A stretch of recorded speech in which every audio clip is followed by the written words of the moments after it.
माने झंडे से, जो न माने झंडे से। सम्मानित मंच, हरियाणा प्रदेश से भिन्न भिन्न संगठनों से आए क्रांतिकारी मेरे बुजुर्गों, नौजवान साथियों और महिला शक्ति। तो साथियों, या बिल्डिंग बना इसका लड़का तो मेरे को यहाँ पर बोलने का मौका मिला प्रदेश के मंच पर। साथियों, 2014 के अंदर देश के अंदर और प्रदेश के अंदर बीजेपी की सरकार बनाई। जो सरकार जनता के द्वारा बनाई जाती है और जो सरकार जनता के लिए होती है, देश का प्रधानमंत्री 2014 में कुर्सी पर बैठकर मुझको पता था मेरे देश के अंदर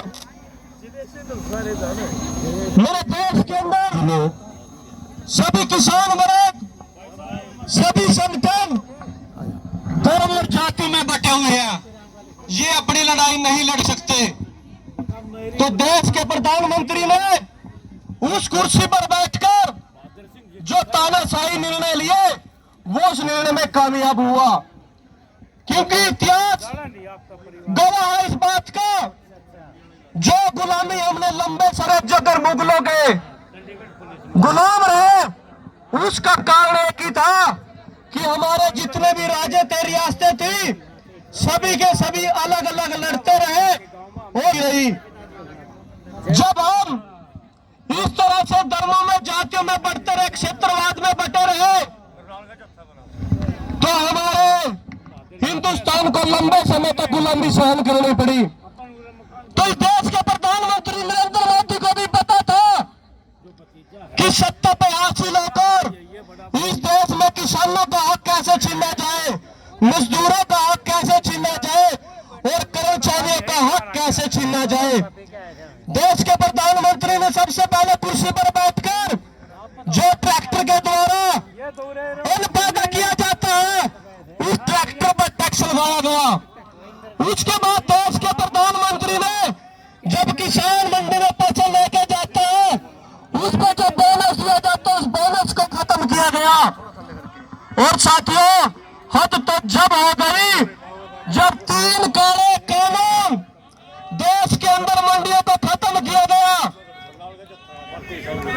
भारतीय किसान यूनियन राकेश टिकैत करनाल से हमारे यहाँ पर सुरेंद्र सागवान जी, जो क्रांतिकारी रतन मान जी के पूरी की पूरी टीम करनाल से, पूरी क्रांतिकारी टीम है। मैं लगातार 15 सालों से मैं यूनियन के अंदर हूँ और मैंने यहाँ से बहुत कुछ सीखने को मिला है। मैं हमारे सीनियर नेता रतन मान जी की अध्यक्षता में जितने भी करनाल से कार्यकर्ता है, उनको स्वागत करते हैं, अभिनंदन करते हैं। तो साथियों, मैं ये कह रहा था, जब 3 काले कानून लेके आए, तब हमारे सभी किसान संगठन, मजदूर संगठन, कर्मचारी संगठन, उन्होंने एकता की और 26 नवंबर को दिल्ली के अंदर चढ़ाई करी। तब जाकर आप लोगों ने 750 सीटें दी और 13 महीने दिल्ली को चारों तरफ से घेर कर रखा और देश के प्रधानमंत्री को झुकने पर मजबूर किया। वो वैसे नहीं हुआ साथियों। आप लोग अपने धर्म को भूलकर, अपनी जाति को भूलकर, अपने क्षेत्र को भूलकर आप लोगों ने सभी संगठनों का एक झंडा इकट्ठा किया और उस संगठन का नाम दिया शुभ किसान मोर्चा। क्योंकि हम अलग अलग होकर लड़ाई नहीं लड़ सकते। फिर आप लोग शुभ किसान मोर्चे के नेतृत्व में आप लोगों ने लड़ाई लड़ी और आप लोगों ने उस लड़ाई को जीता। तो साथियों, उसके बाद प्रदेश के मुख्यमंत्री मनोहर खट्टर ने जब बिजली मीटर बाहर निकालने गए, तो मेरी बहनों ने जो विरोध किया, इन पर लाठियां चलाई गई। जब हमारे किसानों ने फसल के लिए सड़कों पर आए, पीपली के अंदर उन पर लाठियां चलाई गई। उनको नहीं पता था कि हरियाणा प्रदेश का किसान, भारत देश का किसान अपने धर्म जातियों को भूलकर एक हो चुका है। उन्होंने गलती कर दी। फिर हमारे किसान को दर्द हुआ कि मेरी बहनों पर लाठियां चली है, मेरे किसान पर पीपली लाठियां चली है।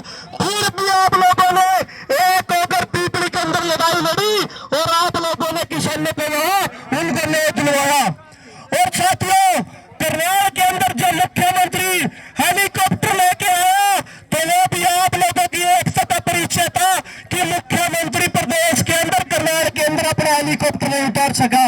तो साथियों, अगर कोई भी लड़ाई है, मेरे को बिहार जाने का मौका मिला तो मेरे को एक माता थी, वो अपने बच्चों के साथ, मैंने जब उनकी स्थिति देखी तो साथियों, जो मेरा किसान होता था, उसने मेरे को कहा, बेटे जब हम फसल तैयार करते थे ना, तो हम फसल बेच के सोना खरीदते थे 30 साल पहले, 40 साल पहले, और आज हमारी स्थिति ऐसी हो गई, जो सोना हमारी बेटी की इज्जत होती थी, आज इन सरकारों की वजह से आज हम अपने बेटियों को, अपने बहनों को सोना उतार कर बैंकों के अंदर रखने पर मजबूर हो गए। साथियों, आज आप लोगों को स्थिति को समझना होगा, जो सत्ता पर बैठे हैं उस पर केवल 3 लोगों का, हमें 4